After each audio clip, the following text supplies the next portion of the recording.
What is up, dudes and lady dudes? Welcome back to Just Nuts, guys. Today, I'm doing a fun discussion video talking about the brand new archetypes that have already been revealed for the game. We just don't have yet, but we will get in the next couple upcoming months. I just thought this was a cool discussion topic to just kind of rank them in order of how much potential I think they all have and just give a quick, explanation of why I think they're ranked where, and I want to bounce it off you guys too. I want to give you guys my opinions on these, and I want to hear what you guys think too. Do you think some of them should be moved up, should be moved down? What do you think overall on my rankings or just on the archetypes in general? Just want to hear what you guys think. So without further ado, we should jump right in. A couple things that I want to mention here is, one, keep in mind this is only brand new archetypes, okay? There's no like support stuff here, so I'm not including like the new Phantom Knight stuff. I'm not including like the Arm Dragon stuff. Technically that's support for an already existing archetype. This is just the strictly brand new archetypes coming to the game. And then the other thing I want to say is we have Phantom Rage coming in the next 2 months, but we don't have the TCG exclusive cards, and there's 17 of them, so there's most likely going to be another new archetype there, but I didn't want to wait all the way because we probably won't find out for another month and a half.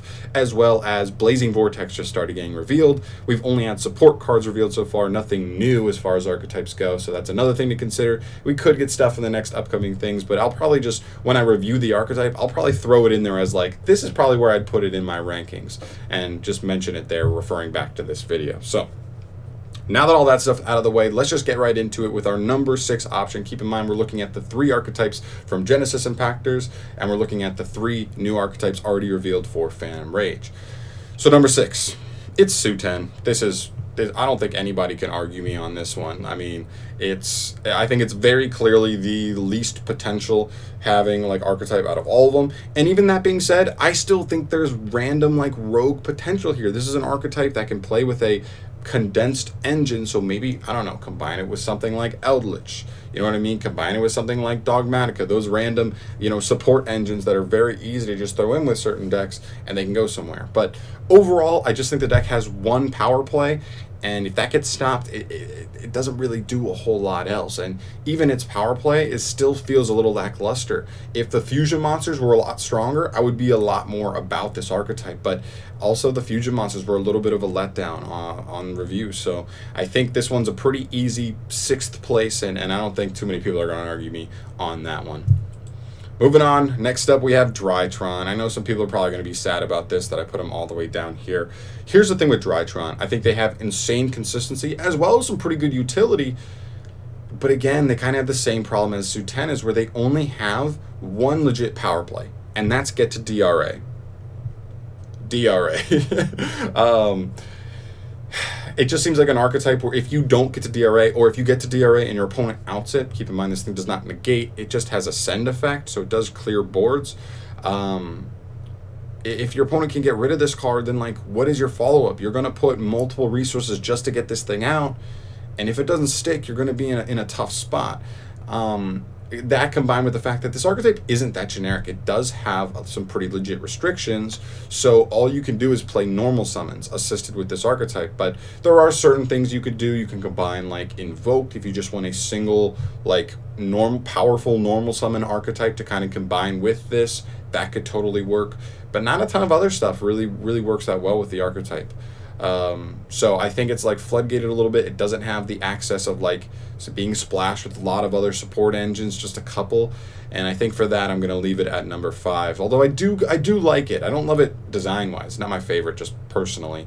But I do like the way that it works. I think it's a little floodgated. If the second boss monster was better than what it was, I think that was a total letdown for me. And I think that affects my ranking here as well. But definitely a letdown there. And I think it could have been better. So I'm going to leave them here at number 5. But I do think they still have potential. I think all of them have potential, like in some way. Like even Suiten, if Konami came out with like 5 new Suiten cards and said, bam, it could potentially be a rogue archetype. So, all right. Taking us to number 4, we've got Magistus. This is a weird one for me. This was a hard one to rank because this archetype almost feels like it doesn't even play by itself. Does that make sense? Like this archetype feels like the other ones could be their own deck. This one almost feels like it doesn't even work as its own deck. It has to be splashed with stuff, whether it's Magistus Shadalls, Magistus Invoked, Magistus Dogmatica, whatever it is, I don't know, but it feels like it does need to be combined with stuff to really function like as an actual deck that can play in 2020. But that's not necessarily a downside. It just made it wonky to try and rank and try and like evaluate as an archetype. But I do think it has some good points. It has a Stratos card. It has some actual pretty good extender cards that the guys that can just equip give you a ton of utility, because those extra deck monsters really are a cool mechanic, giving you effects, giving you a search for a monster, the ability to out any monster in the battle phase, the ability to pop a spell or trap, and the ability to gain 1,000 attack. But that monster's pretty cool. The fusion monster is also very cool for this archetype. If this deck can be combined with another archetype and consistently put out that fusion monster, that thing's pretty insane. I mean, it's literally a permanent steal your opponent's monster and negate its effects. So you could like negate a monster and steal it. It's essentially like a Widow Anchor, but you get to keep that monster, which is pretty cool. So I definitely think this archetype's pretty cool. I think we'll definitely see more of it too. Also, another reason why I thought this one and Drytron were actually pretty close. The reason I edged this one up, I think it works with a few more things than Drytron does, like as far as being like combined with other archetypes, as well as the fact that this is a lore-based archetype. And when we see archetypes like this, they tend to get more and more support than other archetypes do. We've got invoked stuff in here. We've got Witchcrafter like lore in here. We've got Endymion lore in here. We've seen a lot of Endymion over the years, right? So I think this could be an archetype that easily just like ends up getting a lot more support than other archetypes like Drytron in the future. So I wanted to put him in at number 4. Still a cool archetype. I think it still has potential, especially if Shadal's like come back into the format. Like this could be a cool little engine, just playing like her and the fusion spell, just to get like a light on field and the fusion spell for free, right? Which is pretty cool. So yeah, that's gonna be it. I'm gonna put Magistus at number 4.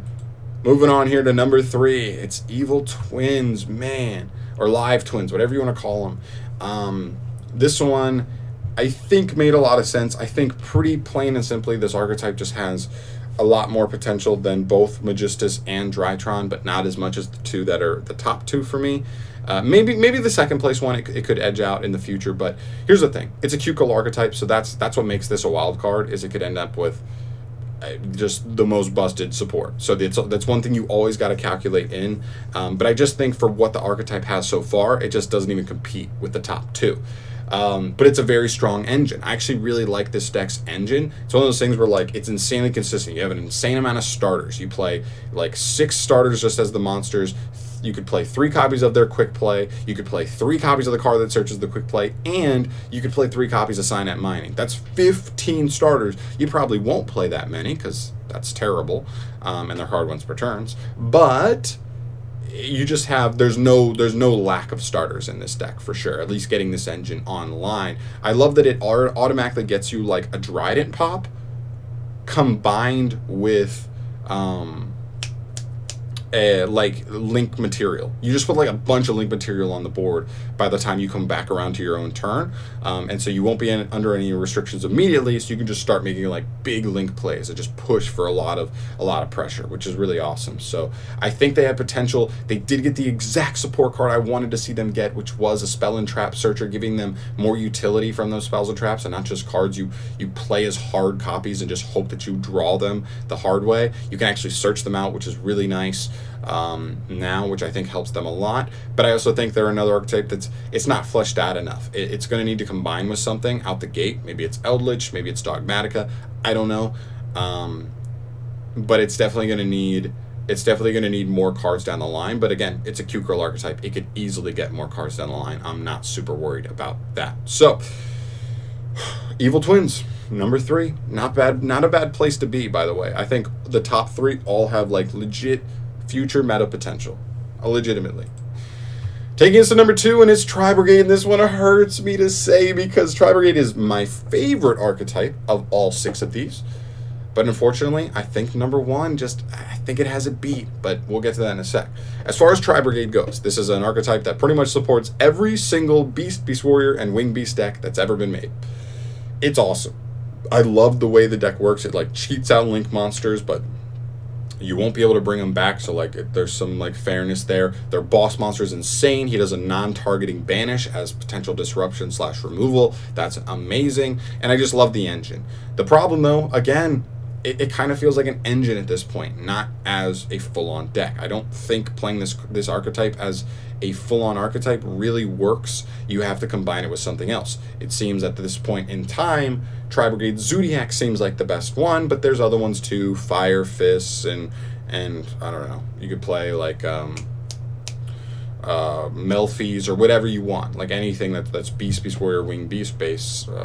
So I think the archetype's really cool for that. That again made it kind of hard to judge because it seemed kind of similar to Magistus. It's an archetype that really has to combine with something, at least at this point in its inception, but I think it's incredibly powerful. I think it's an incredibly legit archetype. And also one thing to keep in mind is this is one of those lore archetypes. So when I think about Dogmatica and Tri-Brigade, it really starts to remind me, as far as how much lore it seems to be getting, or like how much seems to be behind it, it reminds me of like World Legacy, World Chalice, Mech Knights, Orcus. And how many good cards do we see? We've seen World Chalice win a YCS. We've seen like, well, World Legacy's technically, I guess, its own archetype, but Crusadia too is another one. Crusadia is a legit rogue deck. Orcus was like the best deck in the game for a while. What am I missing? Like Crusadia, what was the last one? Oh, Mech Knights. Mech Knights are no joke. That's another rogue deck you can't sleep on. Like, and so it kind of makes me think that Konami will want to make more good support. We just got 3 new Dogmatica cards in Phantom Rage, which means we could see 3 new Tri-Brigade cards in Blazing Vortex, and that could be the difference, right? So I think there's a lot of potential there. I think this archetype's pretty strong to supplement with any Beast Warrior Wing Beast archetype, but I just don't think it's quite there yet by itself as an engine. And so for that, it's going to be number 2. Which takes us to our number 1 deck as far as the new decks going forward are concerned. Datascape. Obviously, by process of elimination, you would have known it's Datascape. But here's my thing: is like out of all of these archetypes, if I read any of these and look at them and say which one of these archetypes can immediately, as soon as it comes out, like be its own deck, you could build it pure and still potentially be at least a rogue deck, and that for me by far is Datascape. I just think their monsters seem to be pretty insane, particularly like a couple of them. They can spam the board pretty easily. Their only downside is they lock you out of link monsters, which are very good in Yu-Gi-Oh, but still, pretty good. Other than that, I mean, you've got an insane boss monster, synchro boss monster that brings itself back every turn, as well as kind of turns off your opponent's graveyard, makes it tough for them to use graveyard effects, which is just such a huge part of Yu-Gi-Oh nowadays. So they have that. There's already good, like decent rank 3s that are disruption. They have rank 6s that are actually pretty legit. They have synchro 6. They have everything under the sun. As far as those monsters, they can make calamities in one turn. We know how good calamities is.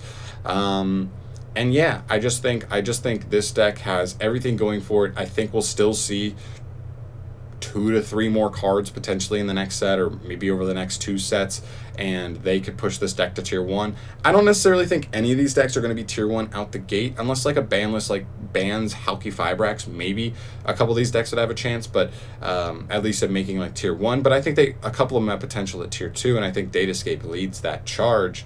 I just love it. They work with other level 3 monsters and level 6 monsters, anything that like extends like that, and I think they're definitely something that people should be keeping an eye on. And this deck plus Tri-Brigade is one of the biggest reasons I'm going to be personally buying sealed product for the first time in a while with Phantom Rage. And so I think this archetype, for me personally, has the most potential coming out the gate on release out of all 6 of these archetypes. So that's going to do it for my list, guys. Thank you so much for watching. As always, like I said at the beginning of the video, throw your comments down below. If you disagree on anything, let me know where some of these archetypes might rotate. It's kind of hard. We don't have a ton of stuff to go on other than just reading the cards and theorizing. like what they might be able to do, how good they might be when they actually play. So it's kind of hard without seeing a ton of like data on them, right?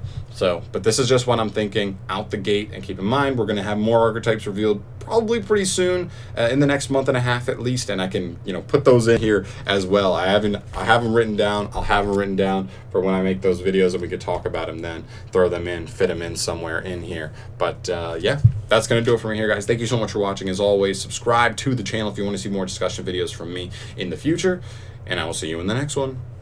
Peace.